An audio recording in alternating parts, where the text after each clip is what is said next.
민주당과 바른미래당, 민주평화당과 정의당 등 여야 4당이 선거제 개혁 법안을 패스트트랙으로 상정하려는 움직임에 박차를 가하고 있습니다. 한국당은 총력 저지를 외치며 강력 반발하고 있습니다. 국회 연결해서 현재 상황 알아보죠. 최덕재 기자. 네, 국회입니다. 한국당을 제외한 여야 4당이 선거제 법안 패스트트랙 처리 움직임에 속도를 내고 있습니다. 이에 한국당이 강력 반발하고 있어 긴장감이 고조되고 있는데요. 오늘 바른미래당과 평화당, 정의당 등 야 3당은 조찬회담을 갖고 선거제 법안을 패스트트랙으로 올리기 위한 방안을 논의했습니다. 그리고 오후 3시 반부터 민주당과 함께 어떤 법안들을 올릴지 협의를 이어가는 중입니다. 여야 4당은 계획대로라면 이번 주까지 선거제 법안 등 개혁 법안들을 함께 묶어 패스트트랙으로 상정할 계획입니다. 다만 여야 4당의 선거제 개혁 단일안에 대해선 아직 의견이 정확히 모아지지 않은 모습입니다.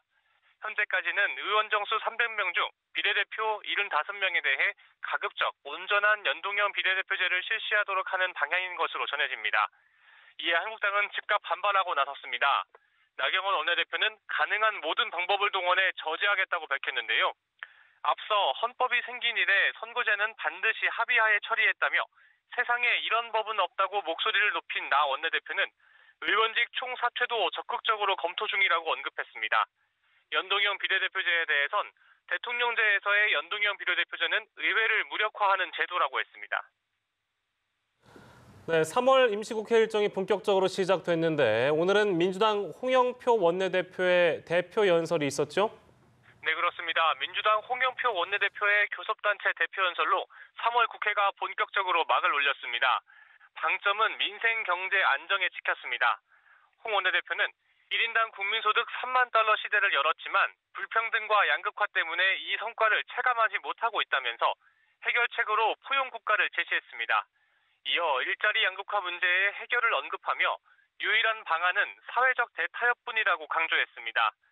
또 대기업, 비정규직 간 임금격차 해소와 함께 4차 산업혁명에 대비한 탄력적 인력 운용의 필요성도 언급했습니다. 한국당은 혹시나 했는데 역시나였단 반응입니다. 김연아 원내대변인은 소득 주도 성장을 포용국가로 바꿨지만 본질은 세금 퍼주기 복지 확대일 뿐이라며 총선용 표몰이 포퓰리즘을 접고 자유시장 경제로 돌아오라고 밝혔습니다. 바른미래당 김수민 원내대변인은 노동시장 개혁 방안을 언급한 건 높게 평가하지만 우리 경제가 가라앉고 있는 원인에 대한 고민은 없었다고 했습니다. 네, 다른 소식도 짚어보죠. 전두환 전 대통령이 23년 만에 법정에 선 뒤 돌아갔는데 여야의 반응은 어땠습니까? 네, 우선 전 대통령을 바라보는 여야의 시각엔 차이가 있었습니다.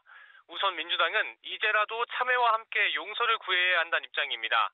홍익표 수석 대변인은 전 씨는 39년간 과오를 뉘우치지 않고 역사를 왜곡해왔다며 법원이 오직 법과 원칙에 따라 응분의 책임을 물어주길 바란다고 밝혔습니다.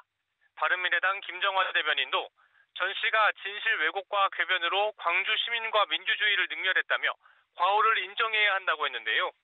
평화당 박주현 수석 대변인은 철저하게 죄를 물어 역사와 정의를 바로 세워야 한다고 했고 정의당 정호진 대변인은 엄벌하는 게 시대의 의무라고 주장했습니다.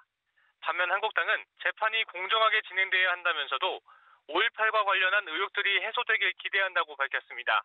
민경욱 대변인은 세간의 미진한 의혹들이 역사와 국민 앞에 말끔히 해소되는 계기가 되길 바란다며 재판 결과를 차분히 지켜보겠다고 했습니다. 지금까지 국회에서 전해드렸습니다.